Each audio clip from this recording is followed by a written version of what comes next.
बुद्धिमत्ता इसी में है कि हमें जहां से भी जब भी कोई अच्छी बात सीखने को मिले उसे तुरंत ग्रहण कर लें। यह आवश्यक नहीं कि जिससे हमें सीखने को मिल रहा है वो कोई महान व्यक्ति, कोई संत, कोई महात्मा या कोई साधु सन्यासी ही हो। हमारे लिए प्रेरणास्पद कोई भी व्यक्ति, कोई भी पशु, कोई भी पक्षी, कोई भी हो सकता है। हमें ज्ञान रूपी सुगंध को ग्रहण करना है, ना कि उस सोर्स को जहां से सुगंध आ रही है। आज आवश्यकता है कि हम अपनी अनंत शक्तियों को पहचाने, आंतरिक शक्तियों को पहचाने। हमारे अंदर जो असीम शक्ति छुपी हुई है उसे जगाना होगा, और यह तभी संभव है जब कोई आपका मार्ग प्रशस्त करे, आपको कोई राह दिखाए। समय साथ देगा कब? दो बातों को भूल जाएं और दो को याद रखें। अपने द्वारा किसी का किया हुआ अपकार भूल जाएं और दूसरे के द्वारा की हुई अपनी हानि को भूल जाएं। अपने द्वारा किसी का किया हुआ उपकार भूल जाएं, दूसरे के द्वारा की हुई अपनी हानि को भूल जाएं। अपने द्वारा किसी को कभी हानि पहुंचाई गई हो तो उसे याद रखें, और दूसरे के द्वारा कभी अपनी भलाई हुई हो तो उसे अवश्य याद रखें और उचित समय पर इसका परिष्कार करें। यही समय की पुकार है। नमस्कार, मैं हूं कमल श्रीमाली। दैनिक राशिफल से पहले आइए बात करते हैं आज के पंचांग की। आज 11 जून 2020 गुरुवार का दिन है। संवत 2077, आषाढ़ कृष्ण पक्ष है। षष्ठी तिथि है रात को 9:10 तक, उसके बाद में सप्तमी आरंभ हो जाएगी। आज नक्षत्र धनिष्ठा नक्षत्र है, शाम को 4:34 तक। आज जो राशि है चंद्रमा की वो कुंभ राशि है, और उसका स्वामी जो है वो शनि होता है। योग वैद्यरति है और करण है गर करण है। अब बात करें राहु काल की। दोपहर को 1:30 से लगा करके दोपहर को 3 बजे तक राहु काल रहेगा, अर्थात इस राहु काल में कोई भी शुभ कार्य नहीं किया जाता है। लेकिन अब मैं जो बात कर रहा हूं वो शुभ समय की है, जिसमें कोई भी शुभ कार्य स्टार्ट करना चाहिए, इस समय का फायदा उठाना चाहिए। वह है शुभ चौगड़िया। सुबह 5:49 से लगा करके 7:29 तक, और उसके बाद में 11:49 से लगा करके दोपहर को 1:19 तक। ये समय काल है शुभ समय। अब यात्रा मुहूर्त, जो आपको यात्रा करनी है, जो भी व्यक्ति यात्रा करना चाहता है, पश्चिम और उत्तर दिशा में यदि यात्रा करें तो वो यात्रा सफल होगी। और यात्रा का जो वेद है, यात्रा का जो शूल है, जिसे सामान्य भाषा में दिशा शूल कहा जाता है, वह है दक्षिण और साउथ ईस्ट में, आग्नेय दिशा में।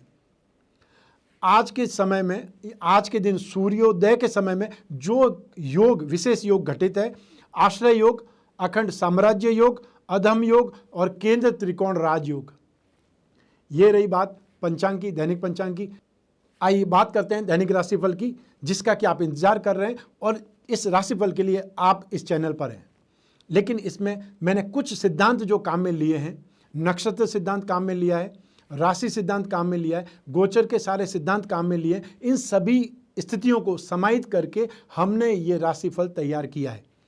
जिस प्रकार मासिक राशिफल पर हम जितनी मेहनत करते हैं, उतनी ही मेहनत मैंने दैनिक राशिफल पर की है, जो आपको पता चलेगा।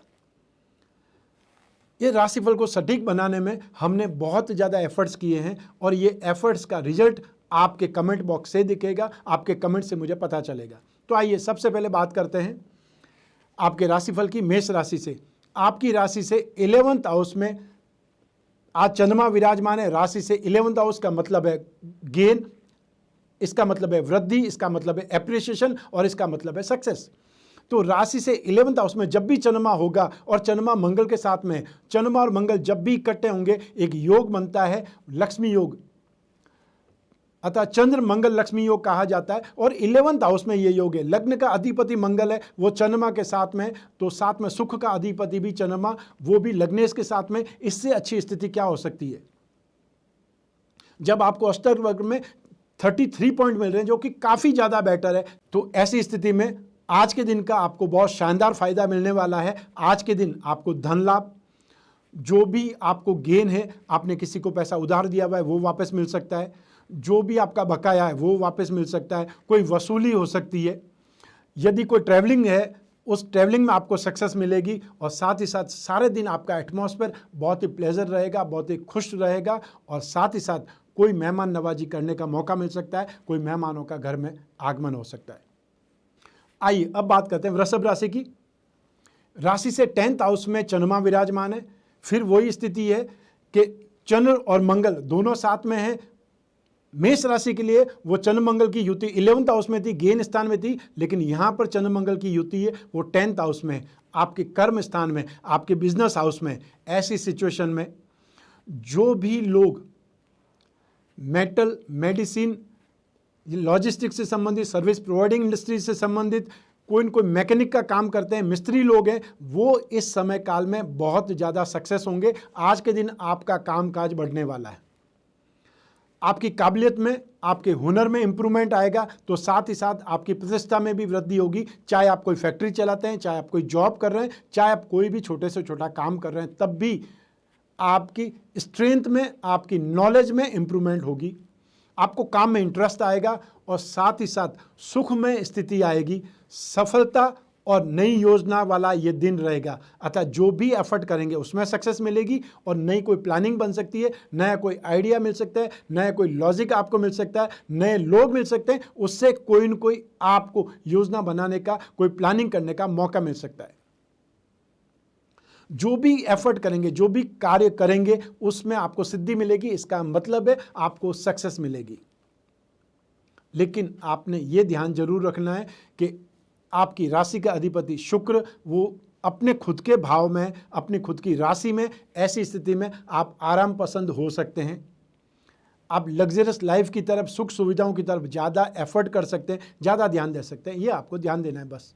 आइए अब बात करते हैं मिथुन राशि की। आपकी राशि से 9th हाउस में, भाग्य स्थान में चंद्रमा का प्रवेश हुआ है। वह चंद्रमा जो 2nd हाउस का लॉर्ड है, 2nd हाउस को धन और संपत्ति के लिए जाना जाता है, उस भाव का अधिपति भाग्य से संबंध जोड़ रहा है। ये स्थिति आपके लिए काफ़ी ज़्यादा बेटर है। लेकिन यहाँ पर रोग की स्थिति आ सकती है। कोई न कोई हेल्थ प्रॉब्लम से आप परेशान हो सकते हैं। संतान से वैचारिक मतभेद हो सकता है, या उनसे कुछ न कुछ आपकी कासुनी हो सकती है। जैसा आप चाहते हैं उस ढंग से, उस प्लानिंग से, उस स्ट्रेटेजी से उतनी मेहनत वो लोग नहीं कर रहे हैं। ऐसी स्थिति में आप पेरेंट होने के नाते परेशान हो सकते हैं, तनाव में हो सकते हैं। बहुत से लोगों को जो एब्रॉड के लोग हैं और यहाँ फंसे हुए हैं, उनके वापस अपने देश जाने के लिए, या विदेश में अपने यहाँ के लोग, भारतीय लोग फंसे हुए हैं, उनको वापस स्वदेश आने के लिए कोई न कोई स्थिति का सामना करना पड़ेगा। अर्थात वापस फ्लाइट स्टार्ट होने वाली स्थिति, या आप लोगों को वापस अपने देश भेजने की, या वापस विदेश से देश लाने की कोई न कोई सूचना आपको मिलने वाली है। ये स्ट्रेटेजी बन रही है। गवर्नमेंट से संबंधित कोई न कोई प्रॉब्लम का आपको सामना करना पड़ सकता है। लेकिन वहीं व्यवसाय में कोई भी एफर्ट करें, कोई भी आप आगे बढ़ें, एक्शन लें, उसमें बहुत ज़्यादा केयरफुल रहें। आपका पैसा फंस सकता है या लॉस के रूप में आपका सामना हो सकता है। लेकिन धार्मिक स्थितियों में, भगवान के इष्ट उपासना में या पूजा पाठ में आपकी रुचि बढ़ेगी, आस्था आपकी बलवान होगी। आइए अब बात करते हैं कर्क राशि की। राशि से 8th हाउस में चंद्रमा विराजमान है और साथ ही साथ आपकी राशि का की प्लेनेट अर्थात मुख्य ग्रह मंगल है, वो भी अष्टम भाव में है। लेकिन ये स्थिति, अष्टम भाव में मंगल की जो स्थिति है वो सिर्फ और सिर्फ 18 जून तक है। 18 जून से मंगल अपनी राशि परिवर्तन कर लेंगे, मीन राशि में आ जाएंगे, तब स्थितियां काफ़ी ज़्यादा बेटर होंगी। क्योंकि एक त्रिकोण और केंद्र का अधिपति आपके त्रिकोण में आने से बहुत ज़्यादा इंप्रूवमेंट, बहुत ज़्यादा सक्सेस या बहुत ही तेज़ी से गेन वाली स्थिति आएगी। लेकिन बात कर रहे हैं गोचर की, चंद्रमा की, तो राशि से 8वां चंद्रमा व्यर्थ के विवादों में घसीटता है। व्यक्ति को अनायासी कोई न कोई चोट लग सकती है, दुर्घटना हो सकती है, या व्यर्थ में वाद विवाद के मौके उपलब्ध हो जाते हैं। ना चाहते हुए भी उसमें इन्वॉल्व होना पड़ता है। मान लो किसी ने आपकी गाड़ी को टक्कर मार दी, डेंट हो गया या नुकसान हो गया, तो आपको उसके लिए कुछ न कुछ तो बोलना ही पड़ेगा, नहीं तो सामने वाला हावी हो जाएगा। चाहे आपकी गलती नहीं है फिर भी ऐसी स्थिति में बहुत बार ना चाहते हुए भी आपको एग्रेसिव होना पड़ता है क्योंकि नुकसान हुआ है। लेकिन ऐसी स्थिति में आप व्यर्थ की चिंता में आ जाएंगे, परेशानी में पड़ जाएंगे, और उसके बाद में व्यर्थ का कलेश हो सकता है, और पारिवारिक जीवन में भी कलह क्लेश की स्थिति का सामना करना पड़ सकता है। सब मिलाकर के यह जो दिन है वो कष्टकारक दिन है, रोग प्रदायक दिन है। लेकिन इसमें ये मैं बोल सकता हूँ बचाव की भी स्थिति है, क्योंकि नक्षत्र सिद्धांत के अनुसार आपकी राशि के लिए अधिमित्र की पोजीशन बनी हुई है। अष्टवर्ग में 23 डॉट है जो कि पर्याप्त है कोई भी संभावना को कंट्रोल करने के लिए। तो राशि से अष्टम चंद्रमा होने के बावजूद भी यहाँ पर बचाव है, लेकिन सावधानी आपको रखनी है। आइए अब बात करते हैं सिंह राशि की। राशि से सप्तम भाव में चंद्रमा विराजमान है। वह चंद्रमा जो कि द्वादश भाव का अधिपति है, 12th हाउस का अधिपति है। 12th हाउस का अर्थ ही यहाँ पर चिंता है, अपमान है, अपयश है, व्यर्थ के एक्सपेंसेस है, उन सब का अधिपति चंद्रमा सप्तम भाव में विराजमान है। मंगल के साथ में विराजमान है जो भाग्य का अधिपति है। ऐसी स्थिति में यहाँ पर दोनों स्थितियों का आपको सामना करना पड़ेगा।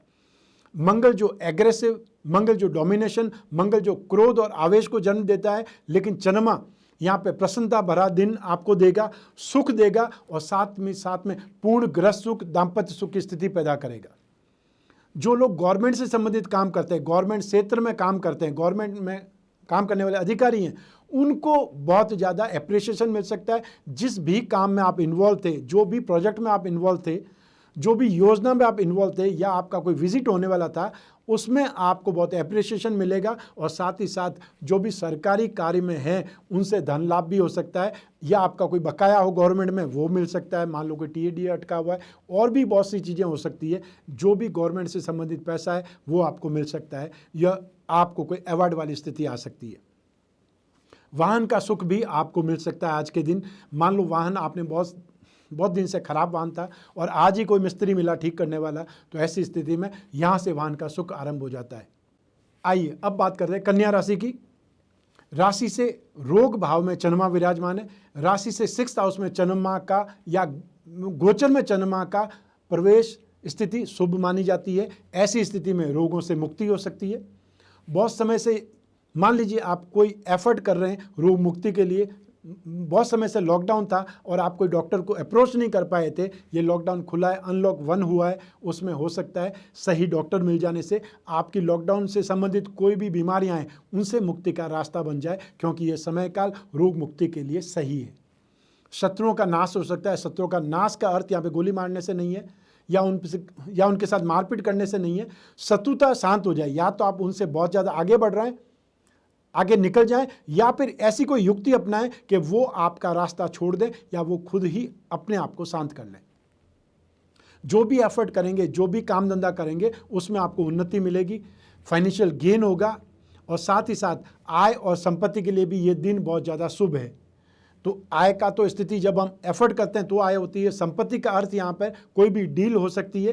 कोई भी हम एफर्ट कर रहे हैं तो संपत्ति को खरीदने के लिए या बेचने के लिए, उसमें हमको लाभ हो सकता है। लेकिन सब मिला करके यह दिन आनंद में स्थिति में बीतेगा। आनंद के पल आपको देखने को मिलेंगे। आइए बात करें तुला राशि की। आपकी राशि से पंचम भाव में, राशि से 5th हाउस में, 5th हाउस से शिक्षा, 5th हाउस से डे टू डे की इनकम, 5th हाउस से एप्लीकेशन, और साथ ही साथ एक प्रकार से ये बोल सकते हैं कि बुद्धि बल को जाना जाता है। आपकी राशि के 10th हाउस, जिससे कि बिजनेस बोला जाता है, काम धंधा बोला जाता है, रोजगार बोला जाता है, उस भाव का अधिपति, केंद्र का अधिपति त्रिकोण स्थान में है। इस स्थिति को बलवान माना जाएगा।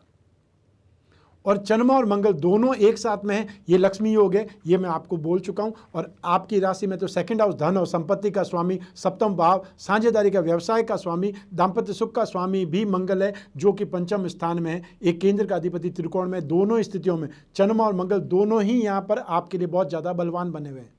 तो राशि से 5th हाउस में ही चंद्रमा की स्थिति आपके लिए आज बहुत ज़्यादा ठीक है। मान लीजिए एफर्ट बहुत ज़्यादा करेंगे, फिर भी कुछ न कुछ विघ्न देखने का मौका मिल सकता है।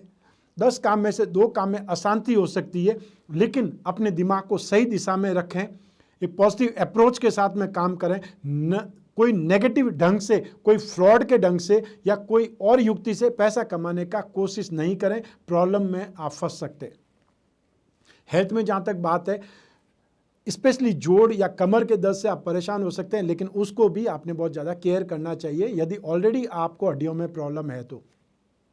आइए अब बात करें वृश्चिक राशि की। आपकी राशि से 4th हाउस में, जिसे सुख भाव कहा जाता है, वहाँ पर चंद्रमा की स्थिति है। अर्थात गोचर वसात चंद्रमा राशि से 4th हाउस में है। राशि से 4th हाउस का चंद्रमा राशि से 8th और राशि से 12th हाउस में चंद्रमा कभी शुभ फल नहीं देता, चाहे वो स्वग्रही हो, चाहे वो शत्रु राशि का हो और चाहे वो मित्र राशि का हो। चंद्रमा का अर्थ ही मन है और मन का भाव है, सुख भाव है, वो 4th हाउस है। तो यहाँ पर एक सिद्धांत काम करेगा ज्योतिष का, कारको भावनाशा है। जिस भाव का कारक है उस भाव में बैठ करके हमेशा उस सुख की हानि करेगा। राशि से सप्तम भाव में जब भी शुक्र होगा वो ग्रस्त सुख में कोई न कोई प्रॉब्लम क्रिएट करेगा। राशि से फोर्थ हाउस में चंद्रमा होगा, वो माता के सुख में भी प्रॉब्लम करेगा, तो आपके खुद के मानसिक शांति में भी प्रॉब्लम करेगा। ऐसी स्थिति में यह जो दिन है वो भय में बीत सकता है, स्वजनों से कलह हो सकती है, अर्थात घर में रहने वाले ही जो लोग हैं, चाहे वो पेरेंट्स हैं, चाहे बच्चे हैं, चाहे छोटे भाई बहन हैं, उनसे वाद विवाद हो सकता है, कलह हो सकता है, और आप बहुत ज़्यादा एक्साइटेड हो सकते हैं, उत्तेजित हो सकते हैं, आवेश में आ सकते हैं, और आवेश में आने से कभी भला नहीं होता है। आवेश में व्यक्ति वो सब कुछ बोल जाता है जो उसको नहीं बोलना चाहिए। ऐसी स्थिति में आप जितना ज़्यादा पेशेंस के साथ में, धैर्य के साथ में इस समय काल को व्यतीत कर देंगे, इस दिन को आराम से निकाल देंगे, वो आपके पक्ष में, आपके हक में। अन्यथा छोटा सा वाद विवाद, 10 मिनट का लड़ाई झगड़ा आपको काफ़ी दिनों तक डिस्टर्ब रख सकता है। इसलिए आपको मेरी यही सलाह है कि इस दिन को जो भी लड़ाई झगड़ा होने की स्थिति आती है, आपको इन्वॉल्व करने की स्थिति आती है, आपको प्रोवोक किया जाता है लड़ाई झगड़े के लिए, आप वहाँ से साइड में हो जाइए। आप वो स्थान छोड़ दीजिए जहाँ पर कि लड़ाई झगड़ा होने वाला है, गुस्सा आने वाला है। ये आपको बहुत ज़्यादा वास्तव में अच्छा रिजल्ट दे सकता है, आपको इस प्रॉब्लम से बचा सकता है। मानसिक क्लेश के साथ में, जैसा कि मैंने बताया, पीड़ादायक दिन भी हो सकता है, फालतू चीज़ों में लॉस भी हो सकते हैं, और आज के दिन जहाँ तक संभव हो कोई बड़ी डील, कोई बिग डील, कोई एग्रीमेंट वगैरह करने से बचना चाहिए। इस समय को राशि से 4th चंद्रमा, 8th चंद्रमा और 12th चंद्रमा में ना तो इन्वेस्टमेंट करना चाहिए, ना किसी को पैसा उधार देना चाहिए, और ना किसी से वादे करने चाहिए, क्योंकि ये समय काल सिर्फ और सिर्फ आदमी को गलत ढंग से ट्विस्ट करता है। आइए अब बात करते हैं धनु राशि की। आपकी राशि से पराक्रम भाव में चंद्रमा की स्थिति है, अर्थात गोचर वसा चंद्रमा राशि से 3rd स्थान में है, 3rd हाउस में है। इस स्थिति के कारण धन प्राप्ति, सम्मान और प्रतिष्ठा में वृद्धि, आपकी खुद की स्ट्रेंथ में वृद्धि, और साथ में आपके साथ में काम करने वाले जो भी कलीग्स हैं, आपके छोटे भाई बहन हैं, आपके फ्रेंड्स हैं, उनका भी आपको सपोर्ट मिलेगा। यह दिन सब मिलाकर के बहुत ज़्यादा एप्रिसिएशन वाला दिन रहेगा, अर्थात जो भी आप एफर्ट करेंगे, जो भी आप आगे बढ़ कर के काम करेंगे, उनमें आपको गेन मिलेगा। अर्थात कोई छोटे से छोटा कार्य या बड़े से बड़ा कार्य, कोई भी, चाहे वो पेंडिंग हो और चाहे वो आज ही आपने स्टार्ट किया हो, तब भी आपको बहुत अच्छे ढंग से गेन का मौका मिलेगा या आगे बढ़ने का मौका मिलेगा। सब मिलाकर के आप बहुत ज़्यादा खुश रहने वाले हैं आज की तारीख में, इसमें कोई संशय नहीं है। आइए अब बात करें मकर राशि की। आपकी राशि से 2nd हाउस में, धन स्थान में, संपत्ति स्थान में, वाणी भाव में गोचर वसा चंद्रमा की स्थिति है। 2nd हाउस धन और संपत्ति का होता है, लेकिन यहाँ पर 2nd हाउस में आकर के चंद्रमा आपको सिर्फ और सिर्फ डिस्टर्ब कर सकता है, धन हानि दे सकता है, मानसिक क्लेश दे सकता है, असंतोष दे सकता है, आइज में प्रॉब्लम कर सकता है, ईयर्स में प्रॉब्लम कर सकता है, अर्थात ENT की प्रॉब्लम हो सकती है, और साथ ही साथ में आप प्रवृत्ति से, नेगेटिव ढंग से, साम दाम दंड भेद सब मिला करके किसी भी ढंग से पैसा कमाना, किसी भी ढंग से प्रॉपर्टी कमाने की ओर आप आगे बढ़ सकते हैं। और जो स्टूडेंट है उनको भी प्रॉब्लम आ सकती है, उनका कंसंट्रेशन वीक हो सकता है, उनके यदि कोई एग्ज़ाम है तो एग्ज़ाम देकर के वो संतुष्ट नहीं होंगे, या जो आज उनकी ऑनलाइन क्लासेज हुई है, या जो लोग आज की तारीख में अपना टाइम स्पेंड किए हैं एजुकेशन में, वो उनका मज़ेदार नहीं निकलेगा। इसके लिए उनको धैर्य से काम में लेना पड़ेगा। लेकिन आज सब मिला के नक्षत्र सिद्धांत के अनुसार शेम कारक ये स्थिति है, इसलिए बहुत ज़्यादा स्थिति बेटर है, अर्थात हर ढंग से बचाव ही होगा, ये मैं आपको बोल सकता हूँ। लेकिन आपको अपनी मनोवृत्ति पर, अपनी जो भी बुद्धि पापमय है या फ्रॉड करने की ओर जो बुद्धि आमादा है, उस पर रोकथाम आपको ही लगानी पड़ेगी। आइए बात करें कुंभ राशि की। आपकी राशि में ही 1st हाउस में ही चंद्रमा विराजमान है, अर्थात गोचर वसा चंद्रमा आपकी राशि में ही आए हुए हैं। ऐसी स्थिति में यह दिन आय कारक दिन होगा। जो भी एफर्ट करेंगे, जो भी कामकाज करेंगे, उसमें आपकी आय निकलेगी, उसमें कुछ न कुछ गेन होगा, अर्थात स्थिति संतोषप्रद होगी। यह स्थिति ऐसी है जिसमें भाग्य का फल आपको मिलेगा, अर्थात भाग्यवशात बहुत आपके काम हो सकते हैं। बहुत समय से आप कहीं अप्रोच कर रहे थे और कोई व्यक्ति मिल नहीं रहा था, चाहे वो गवर्नमेंट ऑफिस हो सकता है या कोई प्राइवेट ऑफिस हो सकता है या कोई दुकान हो सकती है। आज की तारीख में आप अप्रोच करेंगे और वो अधिकारी, वो व्यक्ति आपको मिल जाएगा, और यदि कोई पैसा बाकी था वो पैसा भी आपको मिल जाएगा। चाहे आपने कोई डील की थी, चाहे आपने कोई सामान बेचा था, उसका ही पैसा बाकी था, वो भी आज मिलने के योग हैं। सब मिलाकर के भाग्य का शुभ फल आपको मिलेगा। इसके साथ में शुभ संयोग भी मिलेंगे, अर्थात बहुत समय से जो काम नहीं हो पा रहे थे वो भी आज होने के योग हैं। ठीक, चाहे वो कोई भी आपने अप्रोच की हो, चाहे लोगों से अप्रोच की हो, लाइसेंस के लिए अप्रोच की हो, कोई और चीज़ के लिए अप्रोच की हो, वो सारी अप्रोच का रिजल्ट आपको पॉजिटिव मिलने वाला है।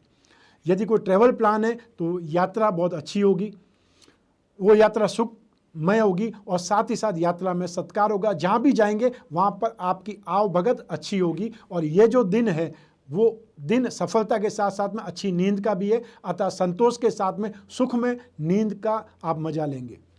आइए अब बात करें मीन राशि की। आपकी राशि से 12वें भाव में, आपकी राशि से नाश भाव में 12th हाउस में चंद्रमा विराजमान है।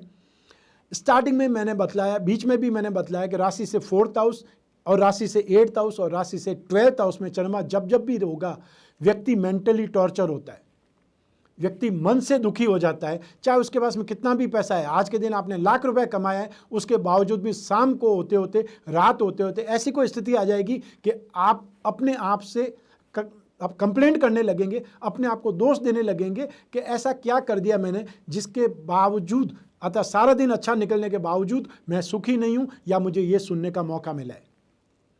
तो स्थिति मानसिक परेशानी वाली होगी, एक्सपेंसेस बहुत ज़्यादा होंगे और व्यर्थ इधर इधर घूमना भी पड़ सकता है।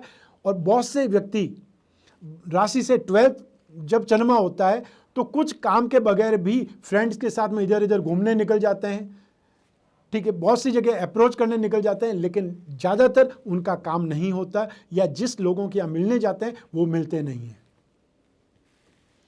इन्वेस्टमेंट में लॉसेज हो सकते हैं, यह आपको ध्यान रखना है कि जब भी राशि से 12th चंद्रमा हो आपको गेन की जगह लॉस हो सकता है, इसलिए कोई भी ऐसा इन्वेस्टमेंट करने से बचना है जो फाइनेंस से संबंध रखता हो।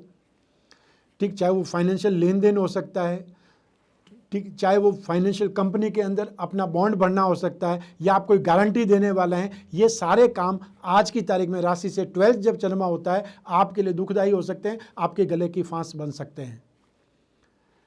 राशि से 12th चंद्रमा जब भी होता है व्यक्ति को प्राय नींद नहीं आती है, हेल्थ भी ठीक नहीं रहती है और साथ में व्यक्ति अपने घर में भी अपयश का सामना करना पड़ता है या ये बोल सकते हैं घर में भी सुखी दिखाई नहीं देता है। ये था राशिफल 11 जून 2020 का। ठीक 10 दिन बाद ही सूर्य ग्रहण घटित होने वाला है। यह सूर्य ग्रहण मिथुन राशि में होगा। मृगशीर्ष नक्षत्र से लगा करके आद्रा नक्षत्र में होते हुए यह ग्रहण आद्रा नक्षत्र में समाप्त हो जाएगा, अर्थात 2 नक्षत्र यहाँ पे काम आएंगे। मृगशीर्ष नक्षत्र का स्वामी मंगल है और आद्रा नक्षत्र का स्वामी राहु है। ऐसी स्थिति में आप ये विशेष रूप से ध्यान रखें, ये 2 नक्षत्र वाले व्यक्तियों को और मिथुन राशि के वाले व्यक्तियों को ग्रहण नहीं देखना है। जितना संभव हो ग्रहण से संबंधित दान दें। आपकी राशि के लिए ग्रहण में कौन सा दान देना चाहिए, ग्रहण के बाद में क्या दान देना चाहिए, इस सूर्य ग्रहण का आपकी राशि पर क्या फल पड़ेगा, सूत्र के नियम क्या क्या हैं, और यदि आपकी कुंडली में सूर्य राहु या सूर्य और केतु की युति है तो इस सूर्य ग्रहण दोष के कारण आपको जिंदगी में क्या समस्याओं का सामना करना पड़ता है, ये सारे एपिसोड आपको हमारे चैनल पे देखने को मिलेंगे। सूर्य ग्रहण पर एक प्रकार से एपिसोड की श्रृंखला हमने बनाई है ताकि आप किसी भी बात से अनजान नहीं रहें, आपकी सारी जिज्ञासा की पूर्ति हो और आप इस सूर्य ग्रहण का बहुत ज़्यादा फायदा उठा पाएं, क्योंकि यह सूर्य ग्रहण एक प्रकार से त्यौहार, सिद्धियों का त्यौहार कहा जाता है। और 21 जून 2020 को जब सूर्य ग्रहण होगा, हम विशेष रूप से हर ग्रहण में विशेष मुहूर्त में कवच का निर्माण करते हैं। यदि आपकी भी कोई समस्या है, कोई कामना पूर्ति है, बहुत समय से आप कोई मन में इच्छा पाले हुए हैं, उसकी पूर्ति नहीं हो पा रही है, ऐसी स्थिति में आपको अपनी समस्या, अपनी इच्छा बतला करके कौन सा कवच आपके लिए उपयुक्त रहेगा यह आप जान सकते हैं हमारे जोधपुर ऑफिस में फ़ोन करके। जो भी व्हाट्सएप नंबर आते हैं, स्क्रीन पर आते हैं, उन पर आप मैसेज दे सकते हैं या लैंडलाइन पर फ़ोन करके पूछ सकते हैं। ये समय काल बहुत ज़्यादा महत्वपूर्ण है, बहुत ज़्यादा योग कारक है। इसमें मंत्र तंत्र यंत्र की गतिविधियाँ बहुत ज़्यादा होती है। सभी लोग जो सिद्धि प्राप्त हैं वो अपनी सिद्धियों को रिचार्ज करते हैं इसी ग्रहण काल में, और विशेष रूप से यह ग्रहण काल भारत में दिखाई देगा और बहुत समय तक दिखाई देगा। 3 घंटे और 18 मिनट तक ये ग्रहण दिखाई देगा, जो कि बहुत बड़ी अवधि है। आप इस अवधि का फ़ायदा उठा सकते हैं। इस राशिफल में बस इतना ही। इस राशिफल के लिए जो भी सुझाव हैं वो सुझाव कमेंट बॉक्स में जरूर दें। हमने अपना भरसक प्रयास किया है इस राशिफल को बहुत ज़्यादा अच्छा बनाने का, सटीक बनाने का, लेकिन आपकी इच्छाओं के अनुरूप बनाने के लिए हम भरसक प्रयास करते रहेंगे। स्वस्थ रहें, प्रसन्न रहें, अपना अपने परिवार का बहुत बहुत ख्याल रखें। आप सभी को मेरा नमस्कार, बहुत बहुत शुभकामनाएं। ईश्वर आपकी रक्षा करे। धन्यवाद।